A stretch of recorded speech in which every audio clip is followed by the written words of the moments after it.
What's up, Red Wings fans? Welcome inside Little Caesars Arena for another edition of the Forecheck presented by PointsBet. I'm your host, Daniella Bruce, alongside Red Wings radio play-by-play announcer Ken, Kal, and just a fun fact, we didn't plan our outfits, and Ken hates when we match. He's not a fan of it. The worst time was when I had the peach on. I never wear that peach shirt. I wore it one time, and then you come in with a peach outfit. We're on the same wavelength. I don't know if that's a good or a bad thing, but we're on the same wavelength now. Well, I was telling you before, I was whining a lot today, so I had to wear my wine color. I Can guess. confirm he was, but it's okay. It's all right. We forgive you for that. Well, let's talk some Red Wings hockey, Ken. They're back at Little Caesars Arena tonight, welcoming in the Nashville Predators, but we have some roster moves that we should look at as we get started in today's show, and we'll start with the players that will be out for tonight's game. We have Gus Lindstrom, who left Saturday's game with a lower body injury. He didn't return to the game, didn't practice yesterday, and will not be available to go tonight. Tyler Bertuzzi and Mark Stahl are both out, still on the COVID protocol list. Mark Stahl entered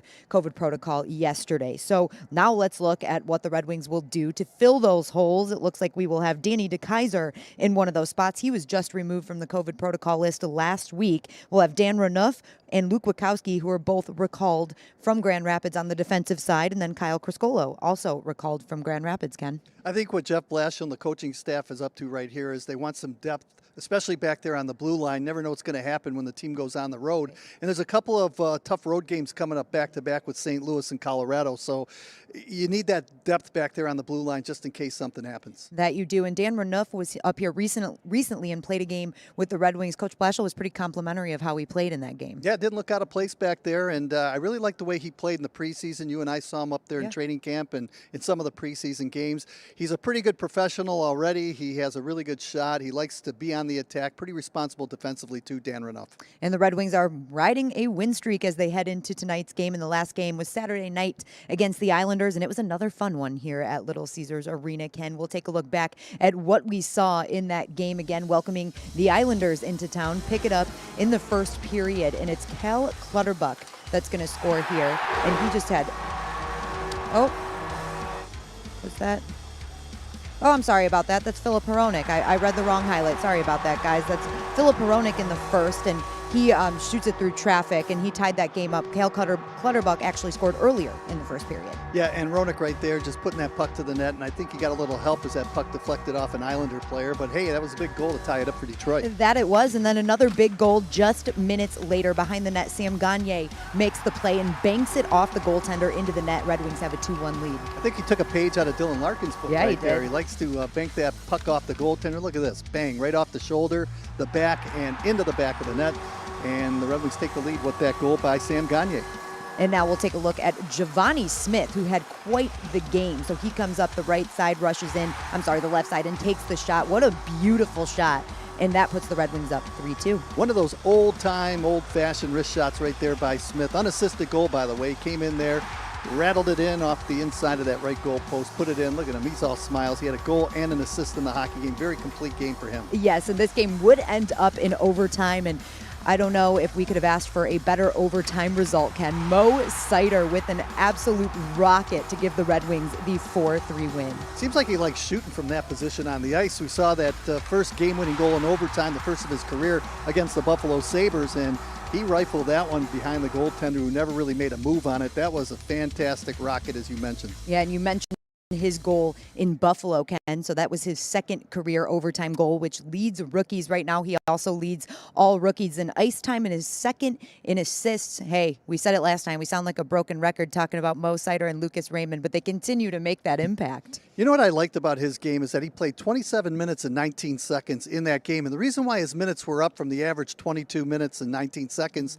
Danielle, is because of the injury to Gustav Lindstrom. So the thing I like about Mo right there is that his game, because he was playing so many minutes, didn't really wane. I mean, he looked really solid all the way through the end of the game. He really had enough gusto in that last shot, too, to win the hockey game for Detroit. So, you know, he got stronger, really, as his minutes went up north. And he played really well in that game. And we have to take a look at the secondary scoring that we saw, because Filip Hronek, Sam Gagner, and Giovanni Smith were our other goal scorers as we just took a look at what we saw in the Islanders game on Saturday night. But Giovanni Smith, a goal and an assist, a +3 in just under 8 minutes of ice time. Ken, he really used the time that he had to his advantage. And Coach Blashill talked after the game saying, saying he wishes that he could have given Giovanni a few more minutes in that game. He had earned them. Well, what you want from Giovanni Smith, you know he's not going to play many minutes, probably under 10 minutes in a game, but you want him to go out and compete hard each and every shift. And that was really a complete game, as you and Jeff Blashill has described with Giovanni Smith right there. I thought he was very involved, and it seems like when he's going out, he's playing physical, he's involved in the play. That's usually when he has his best games. Yeah, and Philip Hronik and Sam Gagne hadn't scored since October 29th and October 30th here at Little Caesars Arena, so it was good to see them find the score sheet too. And you need that balanced scoring, and you need the scoring from your third and fourth line, especially because when your top line can't get it done, and let's face it, this is the NHL, your top players aren't going to score all the time unless maybe you're Connor McDavid or Austin Matthews. But, you know, on this Red Wing team, they need the balanced scoring. So when you get other guys like Ernie and Gagne, Nemesnikov putting the pucks in the net, Giovanni Smith in the last game, it really helps out. It does. And the Red Wings will look to continue their success tonight against the Nashville Predators, who, when you look at their record, Ken, are pretty similar to the Red Wings. Nashville has a 13-10-1 record on the season with 27 points. The Red Wings have 29 points. So very similar in the standings. We'll take a look at what Nashville did on Saturday night against the Montreal Canadiens. We're going to pick this one up in the third period where we are tied at 2 apiece. And Montreal would strike first in the third. It's Brett Kulak from Cole Caulfield. What a nice feed. Yeah, he beat Saros right there on a nice wrist shot from the inside rim of the left circle. Kulak really doesn't shoot the puck that much, but that was a big goal for Montreal. Yes, it was. And Nashville would respond after this. So we'll get one more look at this goal. Like I said, a nice feed over. And like you said, Kulak doesn't shoot much, but that was a very, very effective shot from him. So Montreal gets on the board there, and it is a 3-2 lead for Montreal. And now Nashville does respond, and it's Luke Cunnin who comes out of the box, and he heads to the net, right? And he finds himself in great position right here, battling with the goaltender in front, and buries to tie this game up with just under 10 remaining. He's a hard-working guy, that Luke Cunnin, and that time he just never gave up. He was parked off the left side of the goal, and you never know where that puck's going to squirt out after the goaltender makes the save, and he was Johnny on the spot there off that left goal post, just kept working at it and finally popped it home. That's right. It was the definition of a back-and-forth game, and this would also end up in overtime, just like the Red Wings. And with 11 seconds left, Michael Granlund around the net, and he finds Philip Forsberg, who buries to give Nashville also the 4-3 win. Forsberg's not going to miss from that angle right there, and he knew exactly where he was going to shoot the puck. Good feed over to him by Granlund, and look, he just buries that puck into the net, and that was a big goal for the Nashville Predators and a big 2 points in the victory. And Michael Granlund, as we mentioned, picked up the assist on that goal. The two of these guys, Michael Forsberg and Michael Granlund, have 7 points in their last 5 games. So they are definitely looking really, really good. And then you see the recap graphic here from that game. It looks like Nashville went 0 for 5 on the power play and still managed to win a game, which is actually something that you don't see too often. No, you don't. Special teams really helps you out. Didn't help out Nashville, but they earned the 2 points anyway. And the thing about Philip Forsberg is he's just such a competitive player. And the thing about him, too, is that he was down sideline with injury for 9 games before he came back, and his first game back he had 2 goals, and I think in his last 7 hockey games he's been on fire. Had a 4-goal game against the Columbus Blue Jackets not too long ago. So when he's on fire and he's putting a puck in the net, it usually lasts a couple of games. Hopefully that'll end tonight. Right. Again, Forsberg and Granlund both have 7 points in their last 5 games. They are posting some great numbers as of late, but you have to look at Nashville up and down the roster. So here you see the numbers of Granlund and Forsberg, but they also have Matt Duchene, Ryan Johansson, Roman Josi, just to name a few. They definitely have a lot of threats. They really do, and they've got a lot of scoring threats on the top 2 lines. Now, the key in this game is going to be the third and fourth line. We talked about the balanced scoring that the Red Wings have had and getting goals from third and fourth line players. Will Nashville be able to match that? I don't know. We'll have to wait and see, but their top 2 lines are dynamite for sure. And looking at the goaltending matchup that we expect to see tonight, Alex Nedeljkovic in net again for the Red Wings and UC Saros in net for the Predators. It's a great goaltending matchup. These guys are both posting great records this season, and UC Saros, we were very familiar with him after playing Nashville 8 times in the realigned Central Division last year. Like the way Alex Nedeljkovic has been playing in goal, Daniela, and you look at the Red Wings, 5 of their last 6 games been decided by 1 goal, and a lot of that is because of outstanding goaltending from Alex Nedeljkovic. Then you look at UC Saros for the Nashville Predators. He's a busy goaltender. He's played in 9 of the last 10 games for the Nashville Predators.